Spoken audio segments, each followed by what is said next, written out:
मालूम तो आज हम फिर से वहीं से प्रारंभ करेंगे जहाँ पर हमने विश्राम लिया था। उसके आगे से आज हम फिर से प्रारंभ करेंगे। तो आइए चलते हैं श्री भगवान।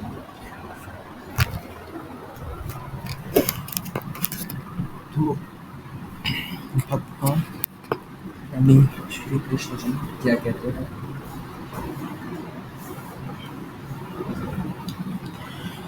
अशोच्यानन्यशोचस्त्वं प्रज्ञावादांश्च भाससे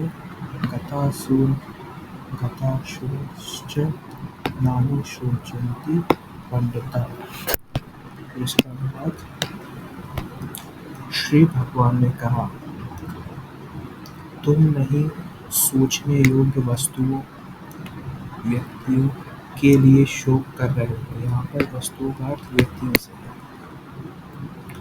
तुम नहीं सोचने योग्य वस्तुओं के लिए शोक कर रहे हो, पुनः पांडित्यपूर्ण वचन भी कह रहे हो, किंतु पंडितगण न तो प्राणहीन और न ही प्राण वालों के लिए शोक करते हैं। श्री विश्वनाथ इसका भाव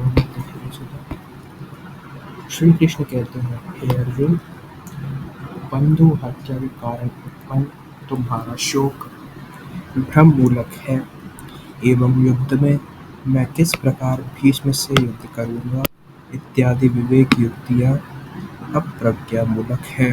उपरोक्त कथन क्यों सत्य है, इसके लिए श्री भगवान कहते हैं कि अशोच्यानन्यशोचः अर्थात तुम उसके लिए शोक कर रहे हो जो शोक के योग्य नहीं है। श्री कृष्ण और भी कहते हैं कि मेरे द्वारा प्रबोध सांत्वना दिए जाने पर तुम जो कथम भीष्म संख्य इत्यादि वाक्यों के द्वारा प्रज्ञावादान अर्थात प्रज्ञा रहने पर भी जो वाद या वितर्क कर रहे हो, इससे यह सिद्ध होता है कि तुम्हें प्रज्ञा है ही नहीं। क्योंकि जो पंडितगण प्रज्ञावान होते हैं वे गतासुर अर्थात जिनसे असु प्राण, यहाँ पर असु से प्राण का अर्थ है, निर्गत हो चुके हैं, उन स्थूल देहों के प्रति शोक नहीं करते हैं, क्योंकि वे नश्वर भावयुक्त होते हैं। अक्तासुर अर्थात जिनके प्राण नहीं गए हों पंडितगण उनके सूक्ष्म शरीर के लिए भी शोक नहीं करते हैं, क्योंकि सूक्ष्म देह भी मुक्ति से पूर्व अनश्वर ही होते हैं। दोनों ही क्षेत्रों में उनका अपना अपना स्वभाव त्याज्य है, किंतु मूर्ख लोग पितादि के शरीर से प्राण के निर्गत होने पर शरीर के लिए शोक करते हैं, सूक्ष्म देह के लिए ही नहीं, क्योंकि वे प्रायः सूक्ष्म देह से अपरिचित होते हैं। ये भीष्मादि स्थूल सूक्ष्म देह युक्त आत्मा ही है, चूँकि आत्मा नित्य होता है, अतः इसके लिए शोक की प्रवृत्ति नहीं है। अतः पूर्व में तुम जो अर्थशास्त्र से धर्मशास्त्र को बलवान बता रहे थे,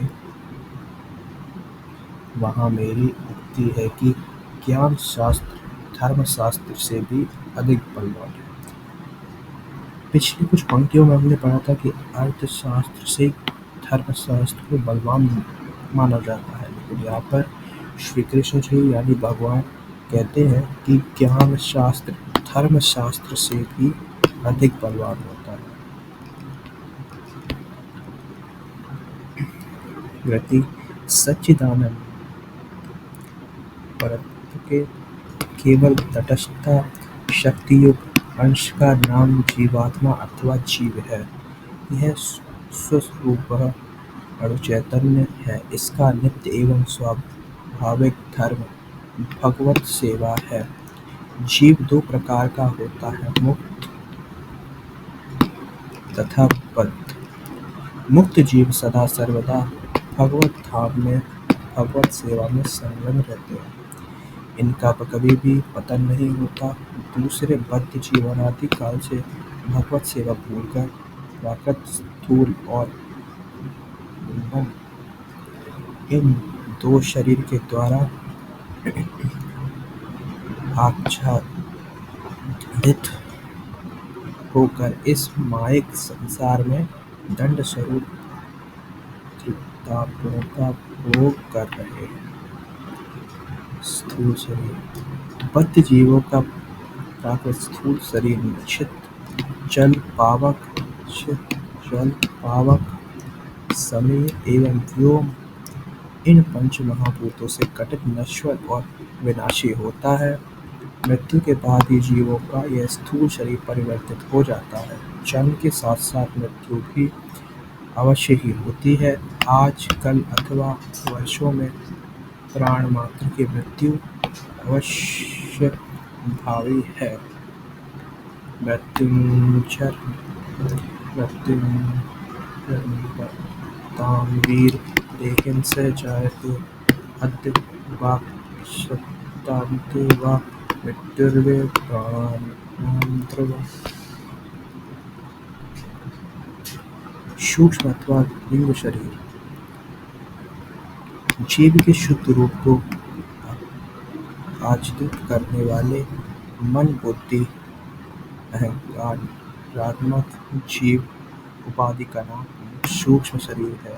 प्रत्येक जन्म में नए स्थूल शरीर की प्राप्ति होती है एवं मृत्यु के समय इसका विनाश हो जाता है, किंतु सूक्ष्म शरीर का ऐसा नहीं होता। यह अनादि काल से कृष्ण स्वरूपी विस्मृति के कारण जीव स्वरूप को आच्छादित किए हुए है। यह सूक्ष्म शरीर ज्ञान योग तपस्या वेद पाठ ध्यान आदि द्वारा भगवत स्मृति होने पर भी दूर नहीं होता। केवल भगवत भक्ति के साधन द्वारा भगवत स्मृति होने पर ही इसका विनाश होता है। उस समय जीव अपने शुद्ध स्वरूप में प्रतिष्ठित होता है। प्रीतीर्ण या मन्मय ही वासुदेवेन मुच्यते देहयोगेन तावत् सालिन्देन मुच्यते भयं रतियापेक्षिता यदि रतिर्ब्रह्माणि माम उपेत्य तु। इन इत्यादि श्लोकों का अनुशीलन करने से यह सुस्पष्ट होता है कि लिंग देह से अनादि होने पर भी भगवत स्मृति से उसकी प्राप्ति एवं भगवत स्मृति से उसका विनाश होता है। इसलिए आत्मतत्त्वविद आत्मा को अजर अमर और नित्य जानकर स्थूल शरीर के विनाश से विचलित नहीं होते, उसके लिए शोक नहीं करते। अतएव वे गतासून अर्थात आत्मरहित स्थूल शरीर अथवा अपतासून अर्थात आत्मा से युक्त किंतु भविष्य में अवश्य ही नष्ट होने वाले स्थूल शरीर के लिए शोक नहीं करते, किंतु देह में आत्मबुद्धि रखने वाले अज्ञानी लोग आत्मा की तो बात ही क्या, सूक्ष्म शरीर का भी परिचय नहीं जानते।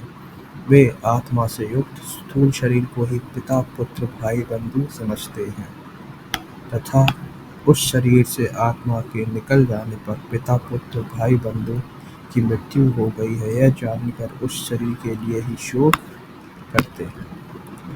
न त्वेवाहं जातु नाशं न त्वमेव जनाधिपा न चैव न भविष्यामः सर्वे वयमतः परम्। अथवा सखे त्वामहमेवं पृच्छामि किंच प्रियव्रतस्य। इसका भावानुवाद देखेंगे। अथवा हे सखे, मैं तुमसे इस प्रकार प्रश्न करता हूँ कि जब किसी प्रिय व्यक्ति के मृत्यु दर्शन से शोक उत्पन्न होता है उस समय प्रीति का ध्यान यानी पात्र आत्मा होता है या शरीर। श्रीमद्भागवत में कहा गया है, सर्वेषामेव भूतानां नृप स्वाम्येव वल्लभः, अर्थात हे नृप, सभी जीवों का आत्मा ही प्रिय होता है। श्री सुखदेव महाराज के इस उक्ति के अनुसार यदि आत्मा ही प्रीति का पात्र है तो ईश्वर और जीव के बीच भेद रहते हुए भी दोनों प्रकार के आत्मा नित्य और मृत्यु रहित है। अतः आत्मा का शोक का विषय नहीं है। इसके लिए ही श्री कृष्ण न त्वेवाहम् इत्यादि कह रहे हैं, अर्थात मैं परमात्मा पूर्व काल में ही नहीं था, ऐसा नहीं है, अपितु मैं था ही। इसी प्रकार तुम भी जीवात्मा थे और सभी राजा लोग भी जीवात्मा के रूप में ही थे। इसके द्वारा आत्मा का प्रागभाव राहित्य प्रदर्शित हुआ। इसी प्रकार तुम ये राजागण और मैं बाद में नहीं रहूँगा, ऐसा भी नहीं है, अर्थात हम सभी वर्तमान रहेंगे। इसके द्वारा यह प्रमाणित हुआ कि आत्मा अविनाशी है। इस विषय में श्रुतियाँ भी कहती हैं, यथा नित्यो नित्यानां चेतनश्चेतनानामेको बहूनां यो विदधाति कामान्, अर्थात जो नित्य समूह में, नित्य और चेतन समूह में भी चेतन है, जो एक होकर भी सभी का कार्य पूर्ण करते हैं। स्थूल शरीर के साथ जीवात्मा का संयोग ही जन्म तथा वियोग ही मृत्यु कहलाता है।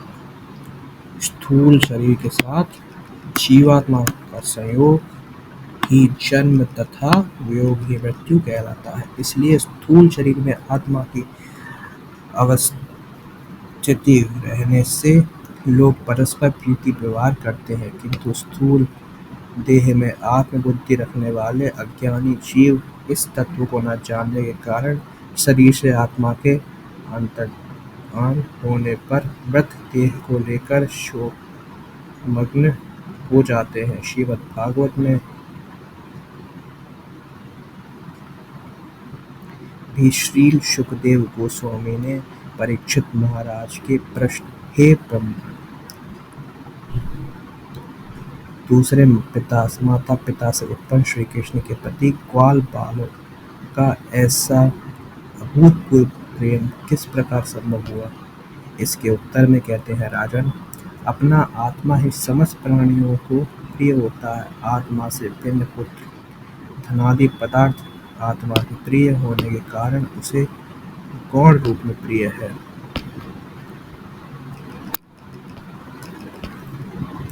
हे राजेंद्र, प्रत्येक देहधारी को अपने अपने आत्मा के प्रीति जैसा स्नेह होता है, ममता के विषयभूत पुत्र धन ग्रह आदि के प्रति वैसा स्नेह नहीं होता। अर्थात मैं और मेरे इन दोनों प्रकार की वस्तुओं में अंतर है। जितनी प्रीति मैं के प्रति होती है, उतनी प्रीति मेरे संबंधी वस्तुओं के प्रति नहीं होती है। देहात्म बुद्धि वाले पुरुषों को अपना देह जितना प्रिय होता है, देह संबंधी ग्रह स्त्री पुत्र आदि उतने प्रिय नहीं होते हैं। यद्यपि यह देह मुक्तास्पद है, तथापि वह आत्मा जैसा प्रिय नहीं है, क्योंकि शरीर के जराग्रस्त होने पर भी जीवित रहने की आशा बलवती रहती है। ऐसा आत्मा के प्रति स्नेहाधिक्य के ही कारण होता है। इसलिए प्राणिमात्र को अपनी आत्मा के भी आत्मा कृष्ण प्रियतम है, तथा कृष्ण संबंधी होने के कारण ये जगत आदि प्रिय मात्र है, प्रियतम नहीं। आत्मा के भी आत्मा होने के कारण श्री कृष्ण अहंतास्पद और कृष्ण संबंधी होने के कारण जगत आदि वस्तुएं ममतास्पद है। इसलिए ग्वाल बालों को कृष्ण इतने प्रिय है। बृहदारण्यक उपनिषद के यज्ञवल्क्य और शास्त्रीय संवाद में भी उपयुक्त कथन की पुष्टि होती है। स होवाच न वा अरे पत्युं कामाय प्रियो भवेत् मनुस्तु कामाय पतिप्रियो भवति न वा अरे सर्वस्य कामाय सर्वप्रियं भवत्यान् मनुस्तु कामाय सर्वप्रियं भवति। अर्थात महर्षि याज्ञवल्क्य मैत्रेय से कह रहे हैं, कोई भी प्राणी दूसरों की प्रीति के लिए उनसे प्रीति नहीं करता। अपने सुख के लिए ही पति स्त्री को, पत्नी पति को, पिता पुत्र को एवं पिता पुत्र को एवं पुत्र पिता को प्यार करता है। किसी दूसरे की प्रीति के लिए कोई प्रिय नहीं होता। केवल आत्मा की प्रीति सुख के लिए ही सभी सबके प्रिय हुआ करते हैं। देहिनोऽस्मिन् तथा यथा देहे कौमारं यौवनं जरा तथा देहान्तरप्राप्तिर्धीरस्ततन्नाभिवृत्ति। अनुवाद: जिस प्रकार शरीरधारी जीवात्मा इस स्थूल शरीर में क्रमशः कुमारावस्था, यौवनावस्था तथा वृद्धावस्था प्राप्त करता है, उसी प्रकार मृत्योपरांत जीवात्मा को अन्य शरीर प्राप्त होता है। धीर व्यक्ति इस विषय में अर्थात शरीर के नाश एवं उत्पत्ति के विषय में मोहित नहीं होते हैं। यदि प्रश्न हो कि आत्मा के संबंध से देह भी प्रीति का पात्र होगा, देह के संबंध से पुत्र, भाई इत्यादि एवं उनसे संबंध से पौत्र आदि भी प्रीति पात्र होंगे, अतएव उन लोगों की मृत्यु होने पर शोक होगा ही। तो इसके उत्तर में कहते हैं, देहना इत्यादि जिस प्रकार जीव को इस देह में कौमार प्राप्ति होती है, कौमार के क्षय होने पर यौवन प्राप्त होता है तथा यौवन के क्षय होने पर बुढ़ापा प्राप्त होता है, उसी प्रकार देह के क्षय होने पर अन्य देह प्राप्त होता है। अतएव जिस प्रकार आत्मा से संबंध विशिष्ट प्रियास्पद कौमार के क्षय होने पर शोक नहीं किया जाता है, उसी प्रकार आत्मा के संबंध से जो देह प्रीति का पात्र बना है, उसके लिए भी शोक करना उचित नहीं है। यदि यौवन के क्षय होने पर बुढ़ापा प्राप्त होने से शोक होता है, तो कौमार के क्षय होने पर जब यौवन प्राप्त होता है, उससे हर्ष भी तो उत्पन्न होता है। अतएव भीष्म द्रोण आदि के जीर्ण शरीर के नाश होने पर नए देह को प्राप्त करने के लिए उपलक्ष्य में तुमको हर्ष या आनंद होना चाहिए, अथवा तुम्हें ऐसा समझना चाहिए कि जिस प्रकार एक ही देह में कौमार आदि प्राप्त होता है, उसी प्रकार एक ही देह जीव को अनेक प्रकार के देह प्राप्त होते हैं। देह का तात्पर्य आत्मा अथवा जीव से है। यह अपरिवर्तनशील है, किंतु देह परिवर्तनशील है। शरीर में कौमार, यौवन, जरा और मृत्यु रूप परिवर्तन होने पर भी देही आत्मा में कोई परिवर्तन नहीं होता है। यह सदा एक रस रहता है, इसलिए शरीर के विनाश होने पर शोक करना उचित नहीं। जैसे कुमारावस्था के विगत होने पर युवावस्था के आगमन से शोक के बदले आनंद ही होता है, वैसे मृत्यु के पश्चात दया सक्षम एवं सर्वांग सुंदर शरीर की प्राप्ति होने पर दुख की क्या बात है, वहाँ तो आनंद ही होना चाहिए। महाराज ययाति अपने ससुर शुक्राचार्य के अभिशाप से युवा काल में ही वृद्ध हो गए। उन्होंने बड़े दुखी होकर शुक्राचार्य के चरणों में कतार होकर क्षमा मांगी। शुक्राचार्य ने अपनी बेटी को खुश करने के लिए ययाति को वरदान दिया कि अपने युवा पुत्रों में से किसी एक से अपनी वृद्धावस्था का आदान प्रदान कर सकते हो। बड़े पुत्र यदु ने अपनी व्यवस्था देकर पिता की वृद्धावस्था को लेना अस्वीकार कर दिया। क्योंकि वे भगवत भजन करना चाहते थे, किंतु उनके पुत्र पुरु ने अपनी युवावस्था को देकर अपने पिता की वृद्धावस्था को ग्रहण किया।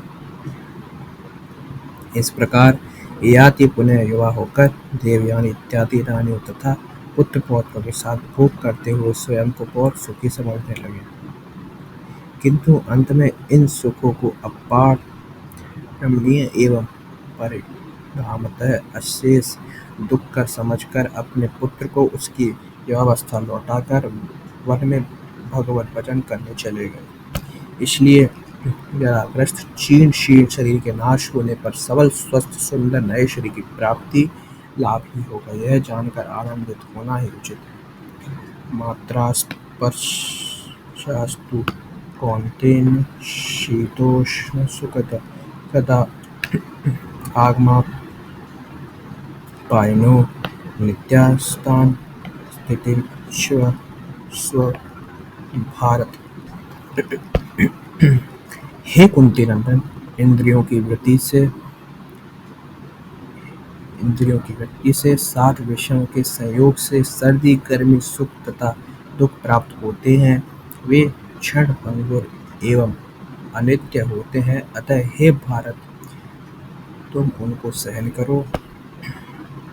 यदि कहो कि ये बातें तो सत्य है, तथापि व्यर्थ में शोक मोह आदि के द्वारा व्याप होकर मेरे जैसे अविवेक का अनर्थकारी मन ही दुख प्रदान करता है। यहाँ केवल मन ही नहीं, अपितु मन की वृत्तियों के द्वारा त्वचा एवं इंद्रियों अपने अपने विषयों का अनुभव कर अनर्थकारी हो जाती हैं। तो सुनो इंद्रिय ग्राहक,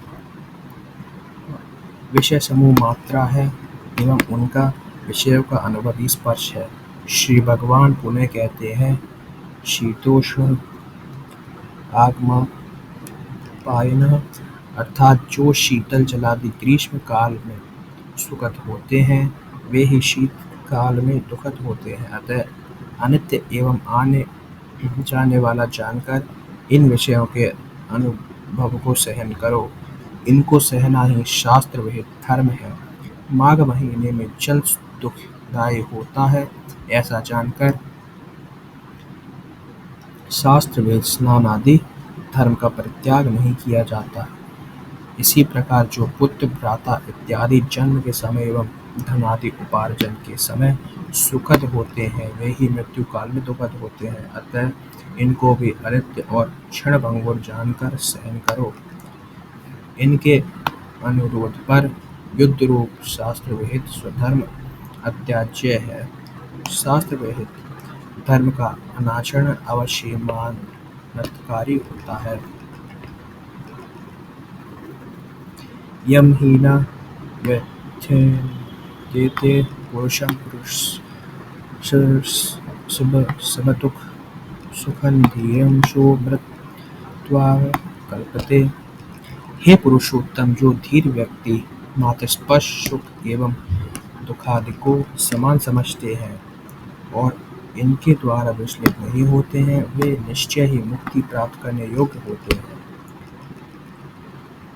इस प्रकार विचार पूर्वक उन विषयों को सहने का अभ्यास करने से उनके अनुभव काल में दुख नहीं होगा। यदि ये विषय दुख नहीं देते, तब तो तुम आत्ममुक्त स्वयं ही समीप आ जाएगी। इसलिए यहाँ यम इत्यादि कहा जा रहा है। यहाँ अमृत का अर्थ है मोक्ष। नास्तो विद्यते भावो न भावो विद्यते सतः उभयोरपि द्रष्टोऽन्तस्त्वन्योस्तत्त्वदर्शिभिः। असत वस्तु शीत उष्णादि की तो सत्ता नहीं है और नित्य वस्तु आत्मा का विनाश नहीं है। तत्वदर्शी लोगों ने सत और असत वस्तु की आलोचना कर ऐसा निष्कर्ष निकाला है। ये बातें ऐसे व्यक्तियों के लिए कही जा रही हैं जिनको विवेक दशा प्राप्त नहीं हुई है। वस्तुतः श्रुति कथित असदोहयम पुरुष के अनुसार स्थूल और सूक्ष्म दोनों प्रकार के शरीर एवं शोक मोहादि रूप शरीर शारीरिक धर्मों से जीवात्मा कोई संबंध नहीं है, क्योंकि ये संबंध अविद्या के द्वारा कल्पित है। इसके लिए न इत्यादि कहते हैं। असत्य अर्थात अनात्म धर्म के कारण आत्म तत्व जीव में वर्तमान शोक मोह आदि एवं इनके आश्रयस्थल की सत्ता नहीं है। इस प्रकार सतह अर्थात सत्य स्वरूप जीवात्मा का विनाश नहीं है। अतएव सत्य एवं असत्य इन दोनों का निर्णय इस प्रकार ही देखा जाता है। अतएव तुम लोग और भीष्मादि सत्य या नित्य हैं, यह जानने के बाद अविनाशी जीवात्मा के संबंध में देह दैहिक विवेक शोक मोह आदि नहीं रहते हैं। भीष्मादि किस प्रकार नाश होंगे अथवा तुम भी किस प्रकार उनके लिए शोकग्रस्त होगे। अविनाशी तु तद्विद्धि येन सर्वमिदं ततं विनाशमुपयस्यस्य न कश्चित् कर्तुमर्हति। किंतु जो इस सारे शरीर में व्याप्त है उसे ही हम अविनाशी जानो। कोई भी उस अविनाशी आत्मा का विनाश करने में समर्थ नहीं है।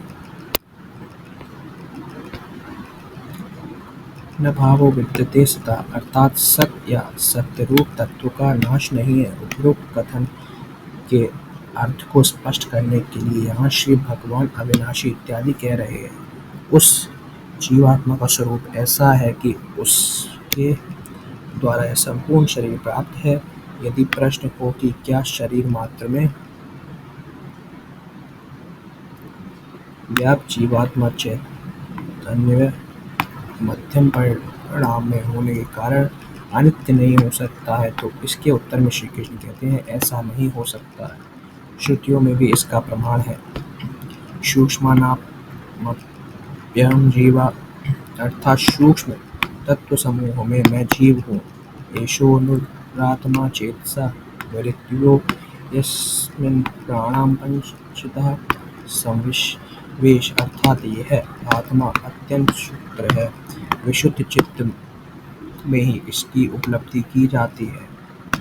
प्राणवायु प्राण अपान व्यान समान तथा उदान इन 5 प्रकार में विभक्त होकर शरीर में प्रविष्ट रहते हैं।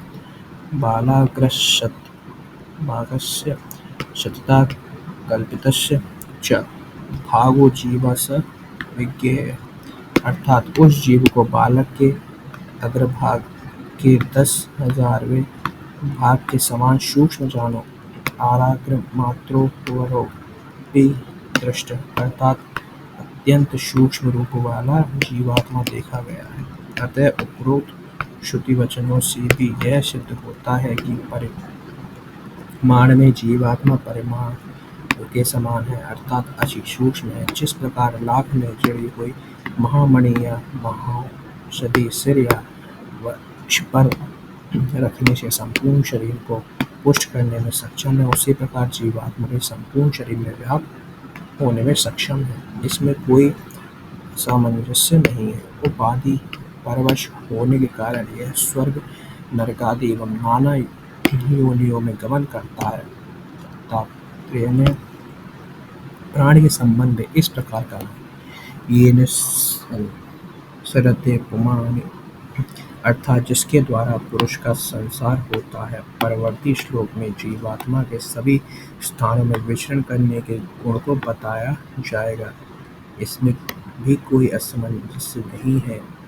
अतएव जीवात्मा को अव्यय या नित्य कहा गया है। श्रुति में भी इसका प्रमाण है। नित्यो नित्यायां चेतनश्चो चेतनानामेका बहुनाएव विद्याति कामान अर्थात जो नित्य वस्तुओं में भी नित्य एवं चेतन वस्तुओं में भी एकमात्र चेतन है, जो एक होकर भी बहुत कार्यों को करते हैं। अथवा यदि कहा जाए कि देह जीवात्मा और परमात्मा ये तीनों मनुष्य पशु पक्षी आदि में सर्वत्र देखे जाते हैं।